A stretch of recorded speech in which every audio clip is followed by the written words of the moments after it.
밝은빛 교회의 첫 주일 예배를 시작하게 됐는데요. 물론 저에게도 굉장히 뜻깊은 날이지만 이렇게 참여해 주셔서 함께 하나님 말씀에 동참되어지는 여러분들에게도 굉장히 중요하고 뜻깊은 시간으로 믿습니다. 왜 그러냐면 그냥 생활하면서 우리가 그냥 세속적인 생각을 가지고 지나칠 때는 하나님의 시간 속에 기억이 되지가 않아요.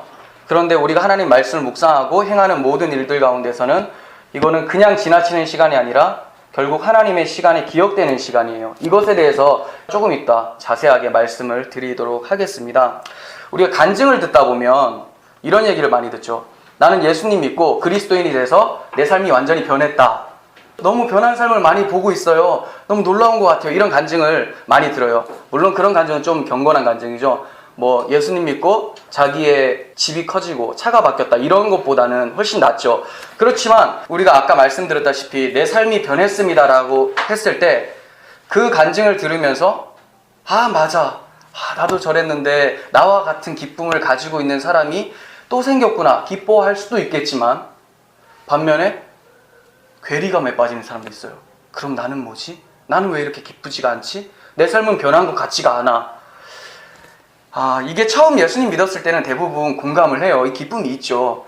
근데 시간이 지날수록 우리는 이 기쁨이 사라지고 내 이야기가 아닌 것처럼 느껴져요. 저부터가 그래요. 처음에는 제가 거의 처음 신앙을 가졌을 때부터 여기 앞에 있는 친구하고 같이 신앙생활을 했어요. 근데 그때는 정말 놀랍도록 하나님의 은혜가 감격스럽고 내 삶이 막 변화되어지고 내가 끊지 못했던 것들을 막 끊게 되는 역사가 막 일어나요. 그러면서 이거 정말 신기하다 이런 생각을 하게 되는데 지금 제 삶을 돌아보면 별로 변한 것도 없는 것 같고 오히려 더 퇴보하는 느낌이 든단 말이에요. 그래서 많은 사람들이 저한테 상담을 해요. 저는 예수님을 믿는데 왜 내 삶은 여전히 그대로고 아니 오히려 더 하락세인 것 같습니까? 이렇게 질문합니다. 왜 그럴까요? 왜 그런 상담을 하게 될까요? 아까 제가 말씀드렸듯이 그리스도를 믿고 내 삶은 변했습니다 라고 할 때는 반은 맞는 말이에요. 반은. 그리고 반은 또 틀린 말이에요. 여러분 찬스라는 단어를 아시죠? 찬스. 죄송합니다. 여러분 체인지 앞에 CH만 보고 대충 봤어요. 끝까지 읽었어야 되는데 한국말인 줄 알고. 체인지라는 말을 아실 거예요. 체인지라는 단어는 변화죠. 변화. 근데 이 단어는 다중적인 의미를 가지고 있어요. 그러니까 성경이 말한 변화라는 단어를 오해시킬 수 있는 여지가 있는 단어예요. 마치 우리가 단순히 개조가 필요했던 존재였던 것처럼 오해를 불러오게 된다는 거죠. 하나님께서 우리의 삶 속의 잘못들을 고쳐나가시고 나쁜 습관들을 마치 수습해 나가신 것처럼 오해를 불러일으킬 수 있다는 거예요.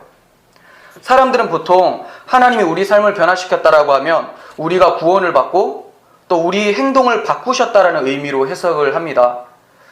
주님을 믿기 전에는 내가 타락한 생활을 했지만 주님을 믿고 나니까 이제 훌륭한 생활을 하게 되었다. 이런 생각으로 해석을 하게 돼요. 여러분 여기서 변하다라는 말이 단지 도덕적, 윤리적, 우리 겉모습의 생활을 변화시켰다라고 생각한다면 우리는 금방 괴리감에 빠지게 돼요. 물론 예수 그리스도를 믿고 난 후에 우리의 모습은 생활적으로 개선이 될 수가 있어요. 안 그런 면도 있지만 그런데 항상 똑같이 다 개선되어져 간다. 이것이 바로 정답이다라고 할 수는 없다라는 거예요. 그리스도인들 중에서도 그렇지 못한 사람들이 꽤 많습니다. 저부터가 퇴보하는 느낌이 많이 들어요. 사람마다 하나님께서 허락하신 환경과 상황이 있어요. 그리고 이끄시는 방법이 다 다르다라는 거예요. 한 집안에 두 아들이 있는데요. 부모님은 그 아이의 성향과 상황에 따라서 서로 다른 양육 방법으로 그 아이를 대합니다. 사람이 완전히 똑같을 수가 없으니까 완전히 큰아들과 둘째 아들이 완전히 똑같다면 그대로 적용시키면 되겠죠. 근데 상황도 다르고 성향도 달라요. 그러니까 양육하는 방법도 다를 수밖에 없어요. 하나님도 우리를 양육하실 때 이와 같아요. 마치 두 아들을 다르게 양육한 것처럼 모든 그리스도인들을 똑같이 양육하시는 것이 아니라 어떤 사람은 좀 더 도덕적 윤리적으로 훌륭하게 키울 수도 있고 어떤 사람은 어떤 범죄를 저질렀을 때 그 죄로 인해서 통곡하고 다시 한번 하나님 앞에 나아갈 수 있도록 방법을 사용하실 수 있다는 거예요. 물론 그 죄 짓는 것을 우리는 합리화시키면 안 되겠죠. 그러니까 겉모습, 윤리 도덕적으로 발달되어지고 개선되어지는 것도 물론 중요합니다. 그렇지만 이것이 그리스도인을 평가하고 나누는 기준이 될 수는 없다는 거예요. 또한 이러한 겉모습의 변화는 그리스도인이 아니더라도 충분히 만들어낼 수 있는 변화예요. 여러분 주변에 훌륭한 불교인들 없습니까? 그리고 천주교인들, 유교인들 있을 수 있어요. 그런 사람들을 보면 훨씬 더 윤리적이고 도덕적인 모습을 많이 발견하게 돼요. 사람들은 신념에 따라 생각하고 또 행동을 하게 됩니다. 그래서 종교를 가지면 그 종교가 추구하는 방향을 위해서 달려가고 또 생각하고 행동하게 돼요. 대부분의 종교들은 윤리 도덕을 강조를 해요. 그것을 잘 지키고 선하게 살아갔을 때 내가 구원을 얻게 된다라는 교리를 가지고 있기 때문에 그렇게 얘기를 합니다. 그러니까 그 종교인들은 당연히 그렇게 살아가게 되겠죠. 그렇다면 기독교가 그 종교들과 결국 윤리 도덕 싸움을 하는 것인가? 이 사람보다 내가 훨씬 더 윤리 도덕적이다. 이렇기 때문에 나는 하나님의 백성이다. 이렇게 얘기하는 것인가? 그런 것이 아니에요. 우리 중에 바리새인보다 더 착하게 살아갈 수 있는, 도덕적, 윤리적으로 착하게 살아갈 수 있는 사람이 있을까요? 다 없다는 듯이. 있을 수도 있죠. 있을 수도. 대부분의 사람들이 그렇게 못 살겠죠. 그리고 저부터가 바리새인보다 더 나은 의를 자랑할 수가 없어요. 바리새인보다 더 의가 낫지 못하면 그럼 천국에 못 들어가는 것이냐? 아니요. 들어갈 수 있다라는 거예요. 바리새인보다 의롭지 못해도, 그런 선행을 하지 못해도 천국에 들어갈 수 있어요. 그럼 어떤 사람들이 이렇게 말합니다. 아니, 강도사님 지금 얘기한 거는 예수님의 말과 반대가 되는 말씀인데요. 마태복음 5장 20절을 보시면 너희 의가 서기관과 바리새인보다 더 낫지 못하면 결코 천국에 들어가지 못하리라. 이렇게 말씀하셨는데 무슨 지금 이런 얘기를 하십니까? 질문할 수가 있겠죠. 바리새인보다 더 나은 의, 이거는 두 가지의 의미로 해석이 돼요. 그러니까 제가 처음에 말씀드린 그 의는 뭐냐면 선행, 도덕적, 윤리적 탁월함, 이것을 얘기하는 거예요. 근데 예수님께서 말씀하신 것은 그런 의가 아니에요. 바리새인들보다 더 나은 의가 없으면 천국에 못 들어간다. 이 얘기는 바리새인보다 율법을 더 잘 지키고 윤리 도덕적으로 행하지 못하면 천국 못 들어간다. 이 얘기가 아니라는 거예요. 그럼 이 의는 무엇이냐? 여기서 바리새인보다 더 나은 의라고 하잖아요. 더 낫다라는 단어가 그 헬라어로 페리시오라는 단어예요. 페리시오. 이 단어는 영어로는 surpass. 그러니까 초월적인, 극복하는 이런 거. 그러니까 더 나은 의라고 하면 이들이 가지고 있는 의에서 내가, 이게 앞이라고 보시면 바리새인이 여기에요. 내가 이쪽까지 가야 된다. 그거보다 못하면 여기 있다. 이 차원이 아니라 이 페리시오라는 단어는 더 나은 의, 위에를 얘기하는 거예요. 위에. 차원이 다른 의. 그러니까 윤리 도덕을 얘기하는 게 아니죠. 윤리 도덕은 열매로 나타날 수는 있어요. 근데 이게 잣대가 될 수는 없다라는 겁니다. 기독교는 행위 경쟁을 하는 종교가 아닙니다. 기독교는 탁월하고 우월성, 초월성을 가진 종교예요. 성도는요, 그리스도인이 되고 난 후에 내 삶이 변했다라는 말을 제가 말씀드린 의, 겉모습이 바뀌었다, 이런 것으로 인식하는 자들이 아니라 주님께서 말씀하신 초월적 의라고 인식을 하는 자들이에요. 이제 이 초월적 의가 도대체 무엇인가에 대해서 좀 설명을 했으면 좋겠습니다. 많은 사람들이 그리스도가 오시기 전에 우리 상태를 단순히 죄로 병들어서 어떤 종교적 처방전이 필요하다고 생각을 많이 합니다. 병들어 있기 때문에. 하지만 성경에서는 죄로 인해 죽어 있었다라고 얘기해요. 에베소서 2장 1절. 그는 허물과 죄로 죽었던 너희를 살리셨도다. 그는 예수 그리스도. 어떤 자요? 허물과 죄로 죽었던, 과거형이에요. 죽어 있었대요. 병들어서 병을 고쳐야 하는 정도가 아니라 죽어 있었다라는 거예요.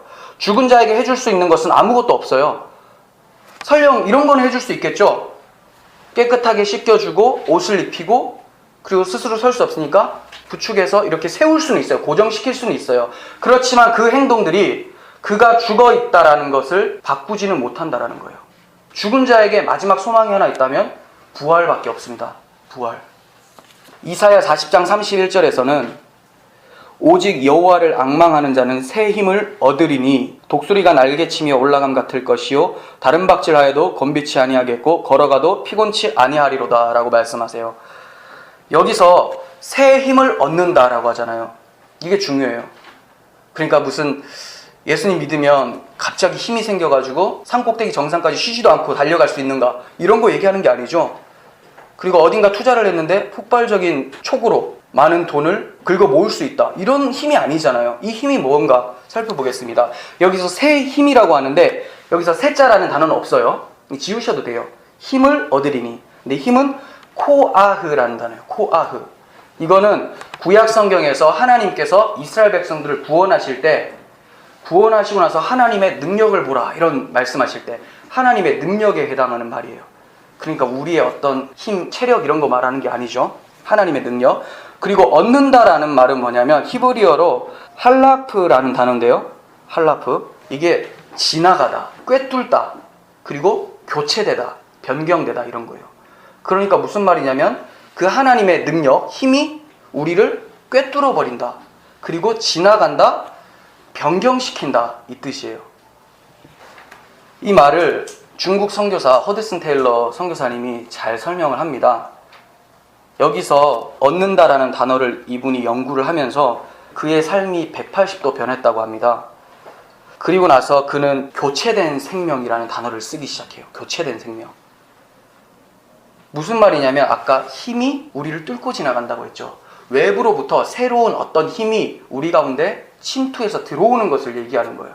어떤 자가 여호와를 앙망하는 자가 새 힘을 얻는다. 이런 힘을 얻는다라는 거죠.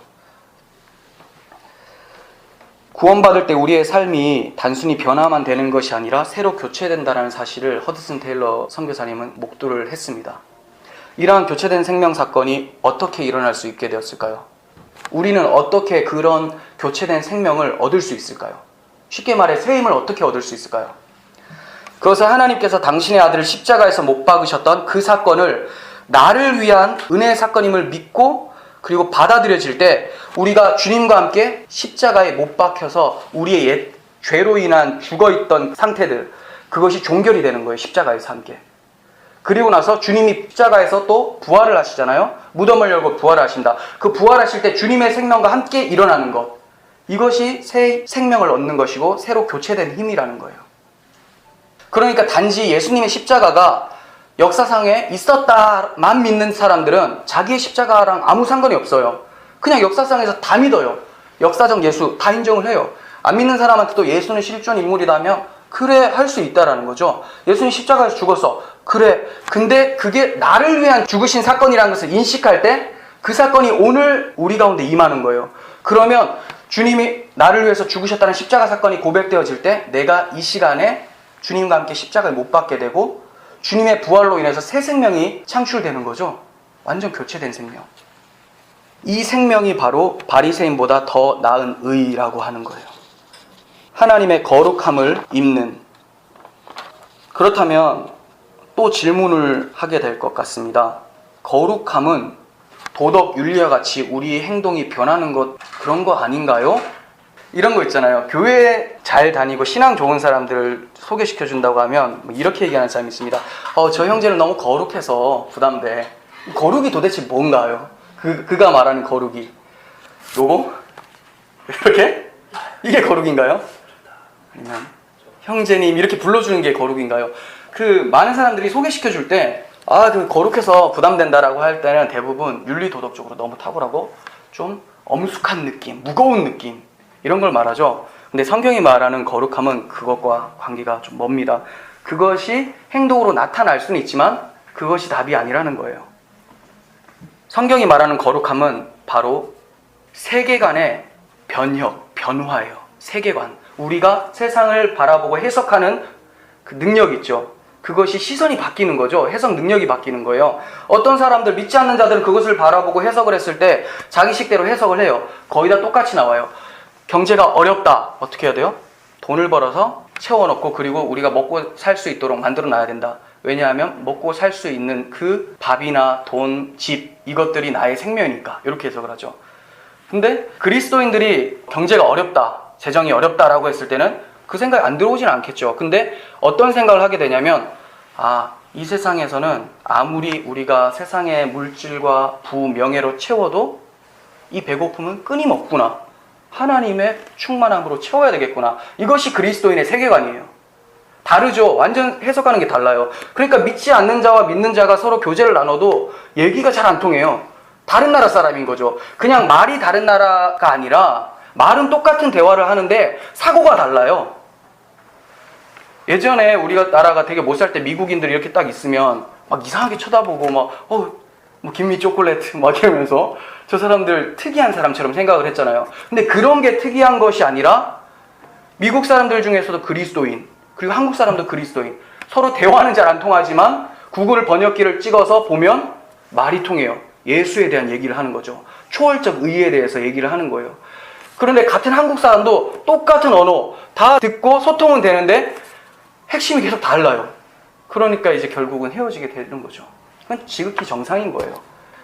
네, 그 사람과 함께 가려면 같은 세계관을 가질 수 있으면 되는 거예요. 그러면 그 사람이 그리스도인이 되면 되겠죠. 그러니까 교제하기 전에 먼저 뭐부터 해야 되겠습니까? 그리스도의 사랑을 전해야 되는 것.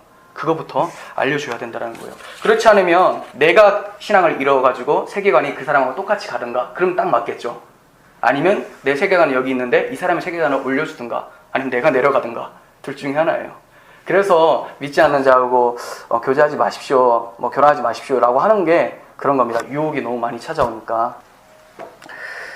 세계관의 편협, 바로 이 땅의 세속적 사고, 자기 자신의 욕망의 역사에서 하늘의 차원의 사고, 이 땅의 가치관에 종속되어서 끌려가는 노예 생활로부터 벗어나서 오직 하나님만을 바라보는 그 사고, 그분으로 모든 만족을 삼는 사람, 이것이 바로 하나님의 의, 그리스도의 의, 그리고 성도들의 변화라고 하는 거예요. 여러분, 삶이 변화된 것과 교체된 것의 차이를 좀 아시겠죠? 변화되었다라고만 생각을 하시면 어떤 느낌을 주냐면 그저 개선된 나, 이렇게. 책도 많잖아요. 자기계발서, 이거 다 개선된 거예요. 개선된. 필요 없다가 아니죠. 유용하게 인간관계 가운데 쓸 수 있습니다. 그런데 그걸로 신자와 불신자가 나뉘어질 수 없다는 거예요. 구원은 그러한 것이 아니라 완전히 새로운 사람이 되는 겁니다. 하나님을 의지하지 않았고 또 바라보지도 않았던 자들이 하나님을 인식하고 그분만을 의지하게 된 상태, 이것이 바로 교체된 생명의 상태를 말하는 거예요. 앞서 제가 죽은 자들에게 부활만이 소망이다라고 말씀을 드렸어요. 이상하지 않아요? 사도 바울도 이렇게 얘기를 했거든요. 그는 허물과 죄로 죽었던 너희를 살렸다.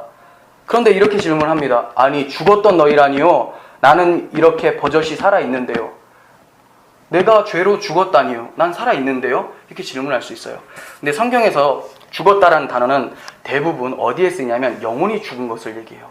그럼 또 이렇게 물어봐요. 영혼이 어떻게 죽습니까? 영혼이 죽었다라는 말은 다른 것이 아니에요. 우리의 생명이신 하나님에 대한 인식이 없는 것, 바라보지도 않고 하나님을 떠올리지도 않고 고개를 돌려 있는 상태에서 자기 뜻대로 살아가는 것, 그것이 영혼이 죽은 상태예요. 밖에 나가면 영혼 죽은 사람들 많이 있는 거죠. 그래서 영혼이 죽어있는 너희를 살리셨도다. 누가? 그리스도가. 그들에게 살릴 수 있는 유일한 방안은 뭡니까? 그리스도라는 거죠. 그리스도. 자, 이 그림을 가지고 있으면 여러분들 이해하기가 굉장히 쉬워요. 세상의 시간은 세 가지로 나눠져요. 세 가지.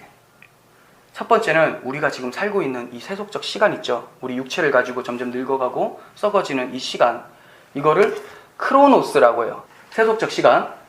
근데 구속사라고 들어보셨어요? 하나님께서 일하신 역사, 그것을 카이로스라고 해요. 그리고 영원, 시간과 상관없는 초월적인 상태 있죠. 영원, 그것을 아이온이라고 하거든요. 중요한 것은 앞에 두 개예요. 크로노스, 세속적 시간, 이거는 모든 사람들이 다 여기를 살고 있어요. 그죠? 여러분도 저도 다, 그리고 밖에 나가서 믿지 않는 자도 이 시간을, 크로노스를 다 살고 있어요. 그런데 되게 특이한 게 지금 여기에 모인 사람들은, 그리고 그리스도인들은 크로노스를 살고 있지만 무엇을 발견해 나가는 사람들이냐면 카이로스를 경험하는 자들이에요. 하나님의 손길, 하나님의 일하심을 경험한 자들인 거죠. 그러면 이제 그들은 이 땅을 버타며 살지만 어디에서 기억돼요? 하나님의 시간대에 기억되는 거예요. 그래서 제가 아까 여러분들이 이렇게 예배드리는 것은 뜻깊은 시간입니다. 아무 생각 없이 세속적 사고에 물들어서 사는 것은 크로노스로 그냥 시간을 허비하는 거거든요. 복음서 보면 이런 얘기가 나와요. 주인이 자기 소유를 이렇게 맡겨놨더니 그 소유를 계속 허비했었던 그 불의한 청지기가 나와요. 소유를 허비했다. 그것이 바로 하나님께서 주신 생명을 세속적 욕망에 담아둬서 카이로스를 발견하지 못하고 그냥 여기서 쭉 밀려가는 사람들, 그것이 바로 허비하는 거예요. 그러니까 우리는 인생이 낭비되면 안 되겠죠. 이 시간은 낭비가 아니라 하나님 시간 속에서 쌓여지는 시간들이죠. 성도는 이렇게 크로노스 가운데서 카이로스를 경험하는 자들이에요. 이런 대표적인 인물이 또 있습니다. 노아가 방주를 짓죠. 방주 짓는 삶은 바로 성도의 삶이에요. 방주는 예수 그리스도를 상징하죠. 노아의 홍수라는 심판이 올 때 노아가 그 방주 안에 있으면서 그 심판을 면하고, 그 심판을 누가 받았습니까? 방주가 맞았어요. 그 안에서 생명을 유지하고 다시 나와서 하나님께 예배를 드리는 모습을 살게 돼요. 마치 성도가 이 세상 가운데서 예수 그리스도라는 교회, 몸을 이루어가면서, 우리가 다 그리스도를 머리로 삼고 우리 몸을 이루어가는 교회잖아요. 이렇게 살아갔더니 마지막에는 저 천국에서 하나님과 함께 찬양하며 사는 것, 이것이 이제 방주 짓는 삶인데, 노아가 바로 크로노스와 카이로스를 같이 경험한 자예요. 방주 밖에는 구원이 없죠. 방주 안에는 구원이 있어요. 근데 노아는 방주를 지었어요. 그러니까 방주 밖에서 방주라는 재료를 가지고 짓고 있어요. 방주 밖에 있을 때는 자기는 크로노스를 살고 있습니다. 그렇지만 방주 재료를 가지고 방주를 지을 때는 결국 어디에 있습니까? 방주하고 붙어 있는 거예요. 이게 성도의 삶이라는 거예요. 다 똑같이 살아간다고 해서 똑같이 사는 것이 아니라 하나님이 기억하시는 사람이 있다는 거예요. 그 사람만 마지막에 그리스도의 심판대 앞에 섰을 때 네가 내 아들이구나 라는 소리를 듣게 되는 것이지, 그렇지 않고는 주를 아무도 볼 수가 없다라고 얘기를 합니다. 믿음이 없이는 주를 볼 수 없다라고 얘기를 합니다. 첫사람 아담 안에서 우리는 죄인이 되었어요. 그러나 이제 마지막 사람 아담 안에서 의인입니다. 26절 오늘 본문 보겠습니다. 또 새 영을 너희 속에 두고 새 마음을 너희에게 주되 너희 육신에서 굳은 마음을 제거하고 부드러운 마음을 줄 것이며, 또 내 영을 너희 속에 두어 너희로 내 율례를 행하게 하리니 너희가 내 규례를 지켜 행할지라. 오늘 본문에서와 같이 굳은 마음, 이전의 마음, 이 마음은 뭐냐면 하나님에 대해서 죽어있던 마음이에요. 근데 이 마음을 어떻게 한다고요? 새 영, 새로운 거죠. 그리고 새 마음, 하나님의 마음으로 교체를 시킨다라는 거예요. 어떤 분들은 우리가 의인이라고 칭함은 받았지만 아직 죄인이다, 이렇게 얘기를 하는 사람이 있어요. 이게 대답 잘해보세요. 이 맞는 말일까요? 틀린 말일까요? 제가 좋아하는 단어는 반은 맞고 반은 틀렸습니다. 네. 왜 그러냐면 우리 안에 의인이신 예수 그리스도가 지금 살고 계시잖아요. 함께 동행. 그러니까 우리는 의인이에요. 이해가 가세요? 그런데 아직까지 우리가 세속적 사고를 하고 죄를 짓는 것은 왜 그럴까요? 내 안에 예수가 계시는데도 나는 의인인데 왜 죄를 짓는 걸까?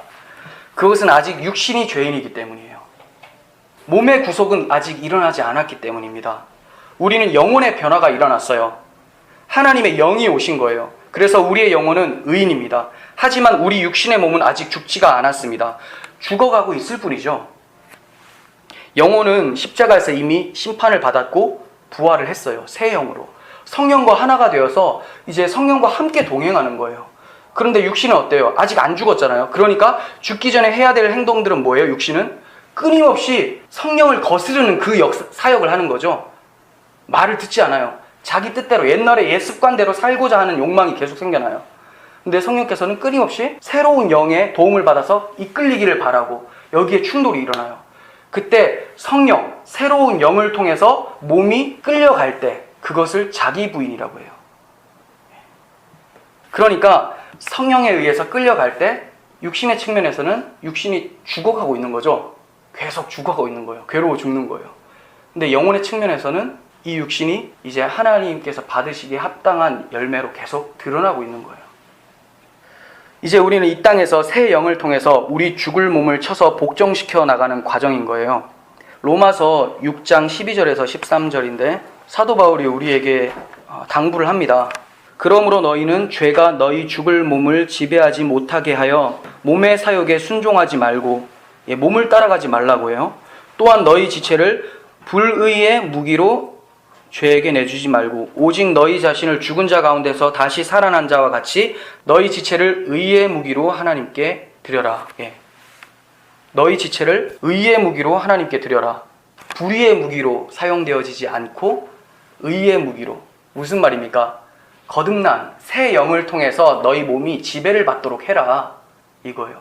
그러니까 몸에 의해서 영혼이 지배가 받도록 하지 말고 영혼을 통해서, 우리의 생각들을 통해서 우리 몸이 순종시킬 수 있도록, 쳐서 복종시킬 수 있도록. 그러니까 얼마나 힘들겠어요. 내가 원하는 것은 하나님과 맨날 반대되는 생각만 하고 살았는데 성령께서는 계속 하나님의 뜻을 따라서 쫓아 행하라고 얘기를 하시고, 그러니까 힘들죠. 여기서 이제 탄식이 나오는 거예요. 사도 바울이 했던 말이 내가 죄인 중에 괴수로다. 이 얘기가 계속 탄식으로 나오는 거죠. 이렇게 자기 부인이 일어나면, 성령에 의해서 계속 몸이 끌려가는 자기 부인이 일어나면 도덕 윤리도 나아지는 모습이 생겨날 수 있습니다. 하지만 자기 부인이라는 열매는 하나님께서 각자에게 허락하시는 크기가 다 달라요. 어떤 사람은 이만큼 부인 될 수 있도록 하나님께서 양육을 하시는 거고, 어떤 사람들은 계속 넘어졌다 왔다 갔다 하는 사람들도 있고, 그러니 더딜 수도 있고 빠를 수도 있다라는 거예요. 여러분, 하나님께서 동이 서에서 먼 것처럼 우리의 죄가를 우리에게서 멀리 옮기셨다라고 얘기를 하십니다. 애굽에서 죄된 모습을 청산케 하시고 탈출을 시켜서 홍해라는 세례를 거쳐서 새 사람이 되게 하셨어요. 이제 우리는 광야라는 인생의 여정을 통과하게 됩니다. 이스라엘 백성이 메시아 언약, 즉 하나님의 은혜의 복음을 잊어버렸을 때, 그리고 그들 자신이 누구인가, 정체성을 잊어버렸을 때 무슨 행동을 하셨는지 아세요? 우상숭배를 했던 거예요. 우상숭배. 자기가 원하는 신을 만들었던 거죠. 언제?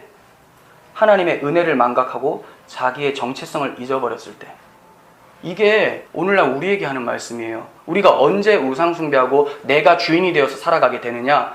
언제 윤리와 도덕이 타락하게 되느냐?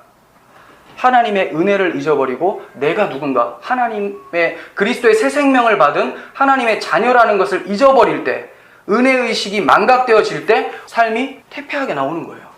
그러니까 순서가 있죠. 우리가 윤리가 잘못되었을 때, 많은 사람들 그래요. 기독교에서 윤리 도덕이 지금 막 하락을 치잖아요.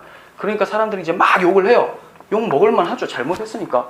그러면서 교회에서 하는 말이 뭐냐면, 윤리 도덕 제대로 하십시오. 하나님께서 여러분들을 그렇게 키우십니까? 막 이러면서 여러분들 이렇게 하시면 천국에서 상급이 적다고 이렇게 협박을 합니다. 근데 그렇게 해서 나아질 수가 없어요. 그게 바로 율법주의예요. 윤리 뜯어 고치십시오 한다고 뜯어 고쳐지는 게 아니잖아요. 힘들잖아요. 하기 싫은데 억지로 막 흉내내는 거예요. 그러니까 사람들 앞에 있을 때는 거룩한 척하고 윤리도덕적으로 괜찮은 것처럼 말하지만 집에 혼자 있을 때는 마음껏 타락하게 되는 거죠. 그때 윤리도덕을 뜯어 고치십시오라고 말하는 것이 아니라 뭘 얘기해 줘야 되냐면, 여러분들을 위해서 하나님께서 무슨 일을 행해 주셨는지 그 사실을 기억하십시오. 복음, 그리스도의 사랑을 얘기하라는 거죠. 그리고 당신이 누구인지, 정체성이 누구인지 얘기를 해줘야 돼요. 그렇다면 우리 가운데 그 사랑이 우리 가운데 전해질 때 어떻겠어요? 감격과 감사가 있죠. 내가 하나님께 너무나 큰 은혜를 받았다. 이제 나는 이런 삶이 싫고 하나님의 압도적인 그 은혜와 영광에 이끌려서 살아가고 싶지 하는 마음이 생기는 거죠. 그때는 이 윤리도덕적으로 그리고 율법 지키는 이런 것들이 힘든 것이 아니라 아주 쉽고 감사하고 감격함으로 그냥 해나갈 수 있다는 거예요. 그러니까 해결책이 윤리도덕, 내 삶을 변화시켜야 돼, 이게 아니라 이미 변화되었고 그 변화된 것을 여러분들 잘 기억하시고 어떻게 변화되었는가, 하나님의 은혜구나, 이것을 기억하실 때는 여러분들 삶이 진짜 아까 말씀드렸던 겉모습도 변화될 수 있다는 거예요. 여러분, 정리하겠습니다. 그리스도인이 되셔서 삶이 변화되었습니까? 네, 이제 우리는 네라고 할 수 있죠. 앞에 처음 질문했을 때 그 질문과 다르다라는 걸 알았으니까. 이제는 무엇이 변했는지 아시는 분들이잖아요. 우리의 정체성, 우리의 사고의 변화예요. 세계관의 변형. 우리의 싸움은 다름이 아니에요. 성도의 인생 시작 때부터 죽을 때까지, 하나님 날아갈 때까지 싸워야 되는 것은 단 하나. 우리의 씨름은 혈과 육을 상대하는 것이 아니요 통치자들과 권세들과 이 어둠의 세상 주관자들과 하늘에 있는 악한 영들을 상대함이라.